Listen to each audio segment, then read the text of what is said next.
Greetings there everybody. If it's your first time here, my name's Adam. Welcome to my YouTube channel. This is a channel where basically I like to talk about anything. But I do have my favourite subjects, and one of those subjects is music.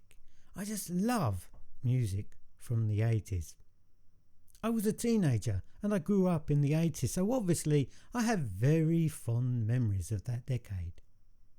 So when you tune into my channel, you will find I will tend to talk about lots of things that will appeal to Generation X. And as a Generation Xer, we grew up in the 1980s, didn't we? And we listened to some absolutely fantastic music. Well, I thought it was fantastic music. I've actually heard of some people that don't think the 80s were that good. Can you believe that? They thought it was a bit cheesy. Anyway, I happen to love the 80s. I recently made an upload where I was talking about my top 10 favourite albums of that era. These were albums that I've collected and own in my own personal collection. So if you haven't seen that video, I suggest you go and take a look at that upload that I made. Like I said, it's just covering 10 of my favourite albums that are in my personal collection. Obviously, I appreciate you've also got your favourite albums from that time period. So go and watch that video, make a comment and let me know what your favourite album of that time period was. But now we're going to look at my favourite 12-inch records. What is a 12-inch record? Well, back there in the 80s, the 7 inches were very, very popular. Here in the UK, they used to cost you about £1. Can you believe that? £1 to buy a single. And that's how the charts were compiled week in, week out. How many singles were sold? The problem with singles though was that they only lasted 2 minutes 50, 3 minutes, 3 minutes 50 if you were lucky. They weren't particularly long. So it was always wiser or better to buy the 12-inch version of that single. The only problem was, for me, was that some of those 12 inches, they were like just fillers. Or some of them were just the 7-inch version actually cut to a 12-inch record. There was no extra song to the 12-inch version. So sometimes you did feel like you had been a little bit robbed. And some 12-inch versions were just fillers of drum machines or synthesizers. And the 7-inch version was actually better than what the 12-inch was. But let's now take a look at some of my favourite 12-inch records, and I'm going to give a little description of exactly why I've put them in that list. They might not be the most memorable, or they might not be the best track from that particular time period, but for me, they've got a little special place in my life. So grab yourself a cup of tea or coffee, get some biscuits, let's sit down for half an hour and enjoy those memories of some classic music from the 1980s. The first one to kick the ball off, to get the ball rolling, is, now this one's quite curious actually. I'm going to hold it up there. Don't know if you can see that. Hopefully it's in focus. This one's an interesting one. And I've only put this Echo and the Bunnymen, People Are Strange. I've only put this in there for one specific reason. Not that it was a standout track for me in the 80s. It was simply because we watched this film on the weekend. Do you remember that film, The Lost Boys? From the 80s? I think it was 86, around that time period, 86, 87. We watched it and it wasn't very good. No, it just wasn't a particularly good film. It's the kind of film that would appeal to teenagers, but now I'm 40 years older watching that film of The Lost Boys. Let me just move that out of the way over there a little bit so it's out of the way. The Lost Boys, even though it's a great track by Echo and the Bunnymen, the movie itself was a bit of a letdown. Didn't really enjoy it. If you're a teenager and you like vampires and that sort of silliness, then you might have enjoyed the film, but no. The film didn't really do much for me at all. Let's move quickly on to the next one. The next one, now this one's an interesting one. And this is an interesting one because I was lying in my bed one night and I think I was listening to Radio Essex. Lying in my bed, must have been about 10:30 at night, and this track came on. Was nowhere, I hadn't even been released actually. Nowhere, so it was nowhere near the top 40 at all. And I think it was the first public play of this track. And I really did like it. It sounded such a good dance track. And I thought to myself, I'm going to hunt that record down this weekend and I'm going to go out and see if I can find it. And I did. Just as it had been released that week. Like I said, nowhere near the top 40 single chart. But I went out and bought it. And it's that one there called, I don't know if you can see it, it's by, it looks like a Motown record. But it's not. It's on the Epic label. And it's Dr. Beat by the Miami Sound Machine. The 12-inch version of that. It's a brilliant dance track. If you like soul, dance music, that was a brilliant track from the Miami Sound Machine. To me, it was their favourite track that they ever did. If you like sort of Spanishy Latin music, South American music, you probably really like the Miami Sound Machine. But that particular track there was the track that grabbed my attention and really stood out. Like I say, it's one of those tracks that you hear it once and you think, oh, I want to go out and buy that. And that's exactly what I did with the Miami Sound Machine's Dr. Beat. Moving on, the next one. Now this one, I love 60s music. Even though the 80s, without a shadow of doubt, is my favourite decade when it comes to music. But I also love lots of music from the 60s. It's such another great era of music. And the boomers, I guess, grew up listening to 60s music. Again, like us in the 80s, were spoiled. And I love that sort of 80s, 60s sound. But this song was released in the 80s, but it's got a very 60s sound to it. And I love the lyrics of this song, the story behind this song. It's so emotional. How youngsters grew up and they had their favourite place where they went dancing on the weekend, and how that place eventually, like most places, seems to get knocked down. And that song was by, I need to be careful here because the record's going to fall out. I don't know which way to hold this one up. Do you remember that one? If you can see that, The Kinks, Come Dancing. It's a track that obviously brought back great memories where, like I say, where those kids grew up, used to go dancing on the weekend, and then it just wasn't there anymore. Fantastic track though. Again, if you can get hold of these records or you can check them out on Spotify, I recommend you do them because, like I say, brilliant tracks, brilliant music from that time period. This one, again, it's not a fantastic track, but it takes me back to a time when hip hop was enjoyable. The early days of hip hop music, because rap, which I think hip hop has sort of kind of evolved into, rap today, to me, I don't like it. I find it extremely aggressive. The lyrics are violent and it's not pleasant to listen to. But those early beat bop, hip hop, that type of dancing, I thought was absolutely fantastic. I used to love seeing those hip hop dancers. And one of the earliest tracks was, I might be wrong.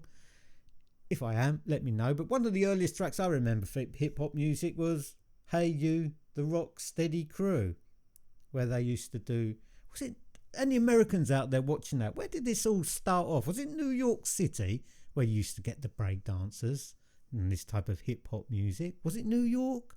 Let me know if you're from America.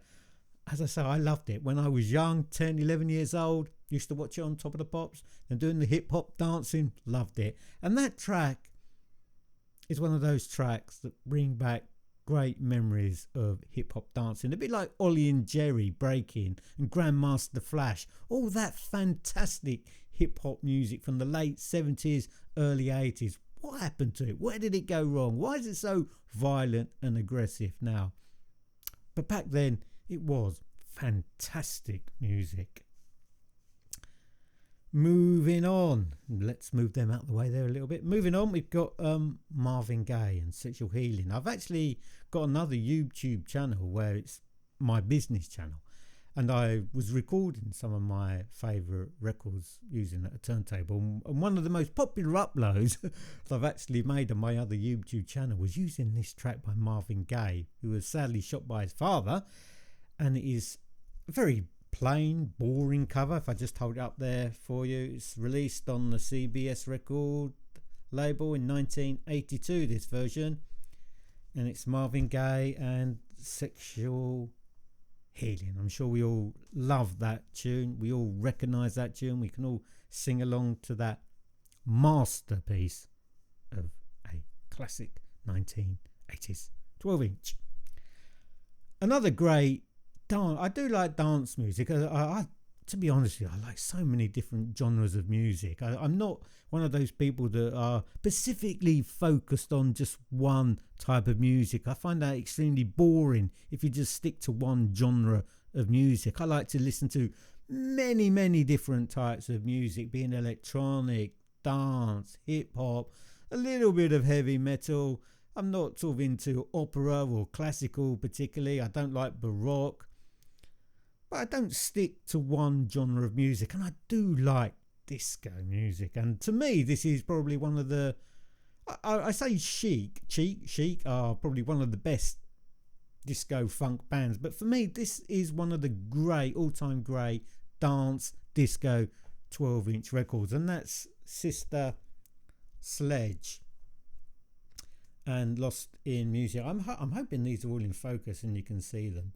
And this was the 1984 Nile Rodgers. Like I said, Nile Rodgers from the Chic band. And this is Sister Sledge. I think a few of those sisters have died now, unfortunately, haven't they? A few of them have passed away. It's so sad, isn't it? These artists that you grew up with in the 80s are no longer here. But like I said, I don't think all of them are alive anymore, Sister Sledge. But Lost in Music. If you like dancing, like disco music, and you like enjoying yourself, and you went out on the weekends to your local disco, I'm pretty sure you danced along to Lost in Music. Fantastic classic track from the 80s, that one is. Now this one is a band that I mentioned in my favourite albums, and the album was called To The Top, and these were a British reggae band that needed to sort of leave their roots behind. If they wanted to become successful, they had to become more pop orientated instead of that classic roots rock reggae sound that they'd been making for many years previously. Aswad had to change direction if they wanted to become a successful, well-known band, and they did. And the track that they released to bring them chart success was this one here, Don't Turn Around. I can't remember exactly what year this was. I think this was around 1984 time, but this was the single that was their, it was a two-edged sword, Don't Turn Around. It sort of brought them success that they obviously craved and wanted and deserved, but it was also the pivotal point of them losing that fantastic British reggae sound. And from then it was sort of the commercial and the money and the success, it was sort of downhill for Aswad from that point onwards. If you're an Aswad fan, let me know your opinion on Aswad. Did you prefer them when they were more of a roots reggae band, or when they became a little bit more commercial sounding? Like I said, I've got my opinion, but you Aswad reggae fans out there, let me know, how do you feel about Aswad's success later on. Again, another band where Drummy Zeb, the drummer, is sadly no longer with us. Like I said, my favourite album that I've got in my record collection is One Step Beyond by Madness. So obviously a Madness 12-inch single is going to appear in my favourite list. To be honest with you, I prefer early Madness. I love all Madness, but I do prefer early Madness, the sort of two-tone era and the One Step Beyond era, and one of the quite a rare 12-inch from that album is probably one of my favourite Madness singles. I'm sure us Nutty Boy fans will recognise that, don't we? My Girl. I like the original. I don't know if you Madness fans out there know the original, sang by Mark Barson, who actually wrote the lyrics to My Girl. Listen to the Mike Barson version. It's great. Can't sing to save his life, but it's such a great version. Obviously, the Madness version is sang clearly when it was released as a single by Suggs. But if you do get the chance, check out the original by Mark Barson. I think you'll enjoy listening to it. But like I said, Madness, My Girl, peach of a song, beautiful, classic Madness, brilliant. Moving on, another top artist who sadly is no longer with us, died probably over a decade ago now, isn't it? And that's, of course, David Bowie. And one of Bowie's favourite track for me, I think most people will probably think of Let's Dance as one of his most successful tracks, number one in the UK in the 80s. But that wasn't my favourite. My favourite was with Pat Metheny when they released this beautiful beauty of a 12-inch. Absolutely, oh, I love listening to this. This is Not America with the Pat Metheny group, David Bowie. Oh, absolutely love that Bowie track. My favourite by a long shot. I could play that 100 times a day and not get bored with that classic track. I spoke about Aswad being probably the most popular British band and the most successful British band, but the next track I'm going to show you, now this absolutely amazed me. I think this was around 1984 as well, and this track, for some absolutely bizarre reason, never made the top 40. I think it just didn't quite get into the top 40, and to this day I can't understand why this beautiful reggae track is such a powerful, hard-hitting reggae track never made the top 40. You might know this reggae band if you live in the UK. If you don't live in the UK, I don't think you'll be aware of who this reggae band is, but this reggae band are called Black Uhuru. Do you know that? Do you know that track, The Great Train Robbery? Recognise it? Nearly 10 minutes that goes on for. 10 minutes of pure, fantastic, deep. Oh, the bass on it. Oh, the bass on that. If you've got good hi-fi with big speakers with big bass drive units or subwoofer or what have you, enjoy the bass on that. Oh, shake the foundations of your house, that one will.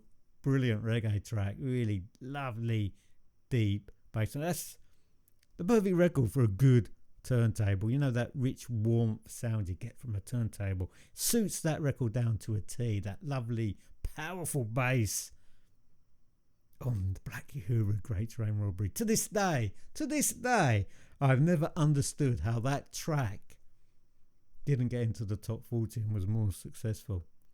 Some things in life just don't make sense, and the Black Uhuru's Great Train Robbery not getting in the top 40 is definitely one of those things in life that just didn't make sense.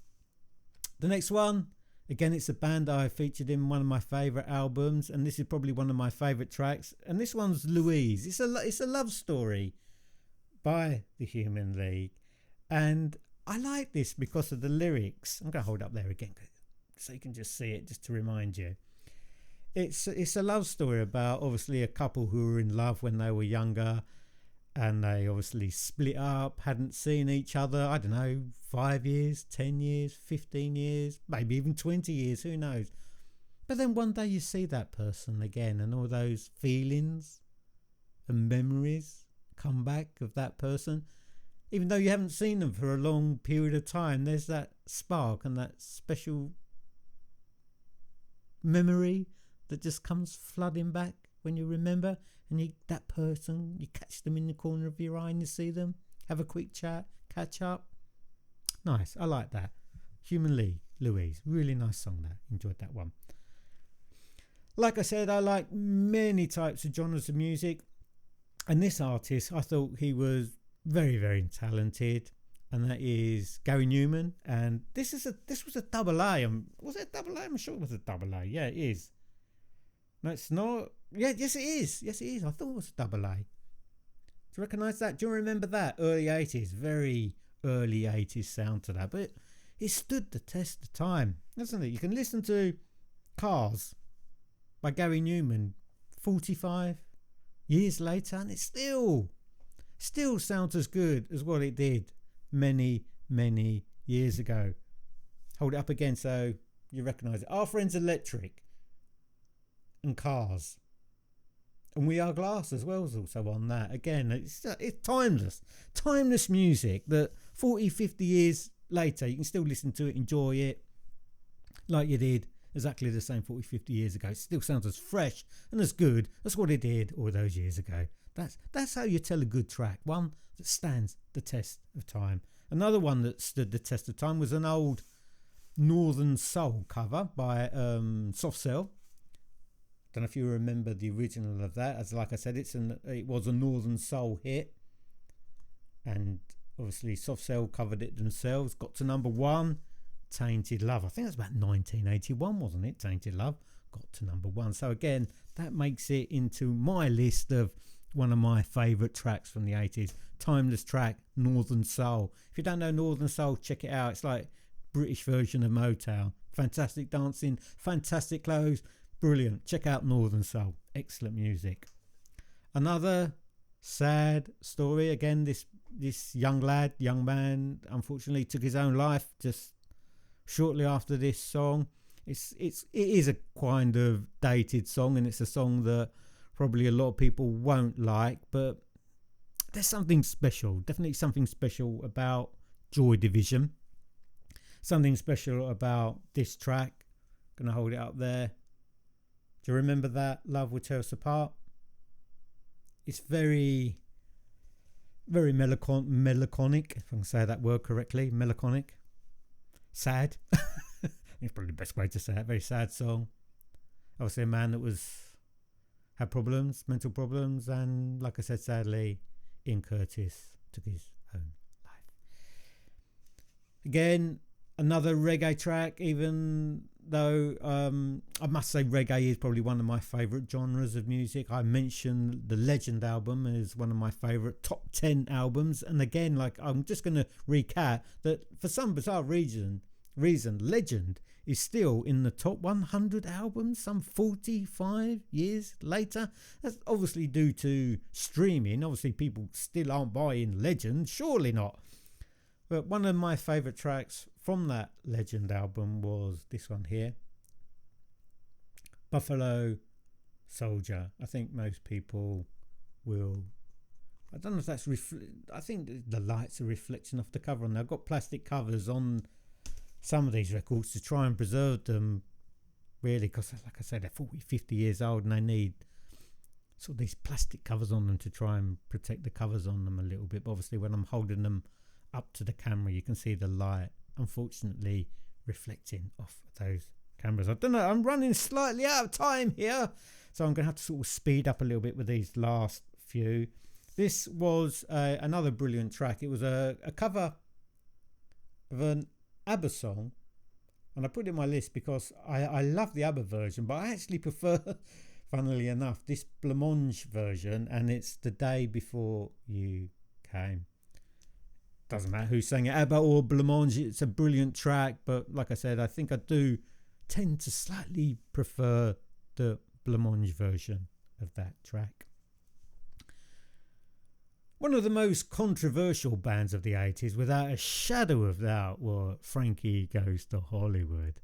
And I loved them. I thought they were absolutely brilliant. The most controversial track they did, of course, was Relaxed. It got to number 1, but it was banned by Mike Reid due to its lyrical content. Surprise, surprise.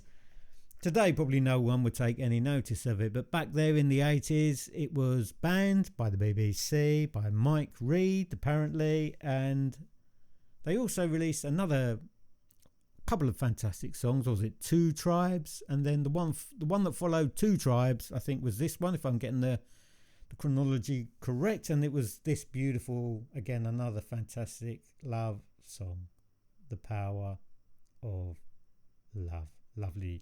Lovely track. Now, I'm just going to say that there is an actual YouTube upload of Frankie Goes to Hollywood doing a reunited tour. Must have been about 2010, and unfortunately Holly Johnson didn't join in that reunion tour, but they've got another lead singer who does an absolutely fantastic job. If you get the opportunity, check that out. It's a live performance by Frankie Goes to Hollywood, like I said, around 2010, and my goodness me, what a performance it is. I think Holly Johnson had fantastic stage presence, without a shadow of a doubt, but the guy that stands in for him does an absolutely fantastic job. Check it out on YouTube. Frankie Goes to Hollywood in concert. Brilliant band. Again, another very controversial song from the 80s was Paul Hardcastle. He was doing a song about Vietnam and the age of the combat soldier who went to the Vietnam War, and that song, I'm sure we all know it, was 19, because it stayed at number 1, I think, for about 5 or 6 weeks. And I think there ended up being about 30 or 40 different versions of this one song, 19. But I love the sound of Paul Hardcastle. I really like his acid jazz, chill out style of music. Very intelligent, clever man, very clever with the synthesizer, makes absolutely fantastic music. But like I say, Paul Hardcastle's 19 was his most famous hit. The video that went along with it was very touching, wasn't it? The lyrics of this were hard hitting, emotional. It really did grab your attention, what those young men went through, how young those young lads were that got sent to Vietnam. Gonna hold it up. I'm sure we all know the cover of that, don't we? Paul Hardcastle, 19. These songs, I'm sure you agree with me, are unforgettable, aren't they? Even, like I said, I keep saying it, 40, 50 years later, we still know them. So it's like yesterday, isn't it, listening to these songs? I think the next track is the biggest selling ever 12-inch single, and for a very good reason. I've only got 2 minutes left, so I'm going to have to rush. I'm going to have to rush to get this finished. And it's this one here, New Order, Blue Monday. We all know it, don't we? We all know that introduction. It takes about 3 or 4 seconds of hearing that drum beat at the start, doesn't it? Blue Monday, New Order. That's the original version. Sure you recognise that cover? There is a later version. It was re-released, I think, sometime in the 80s. But that's the original Blue Monday version from New Order. Biggest. I don't think it actually got to number 1, but it is the biggest selling 12-inch single of all time. Unmistakable. As soon as you hear it, you know what you're listening to. A sign of a good, unforgettable record. And at number 1 is this one here. I've got 2 versions of it here. I'm going to hold up the original, which is not in fantastic condition. I've got a minute to tell you. It's this. I absolutely adore this 12-inch because of the difference between this and the 7-inch is a trombone solo by Rico Rodriguez. Rico, who was sort of a session musician for the specials. It's Ghost Town from 1981, their very last single before they split up. You've got the 2 brilliant tracks on the B-side, Why, Friday Night, Saturday Morning. But that 12-inch of Ghost Town, haunting, brilliant song, singing about the troubles in the UK in the 1980s. I've got 20 seconds left, and that's a sort of a later version of it. It wasn't as good. So they are some of my favourite tracks from the 80s. I hope you enjoyed going through these tracks. Great songs. I've got 10 seconds left. Thanks for watching. See you in the next upload. Hope you enjoyed it. Enjoy the rest of your day.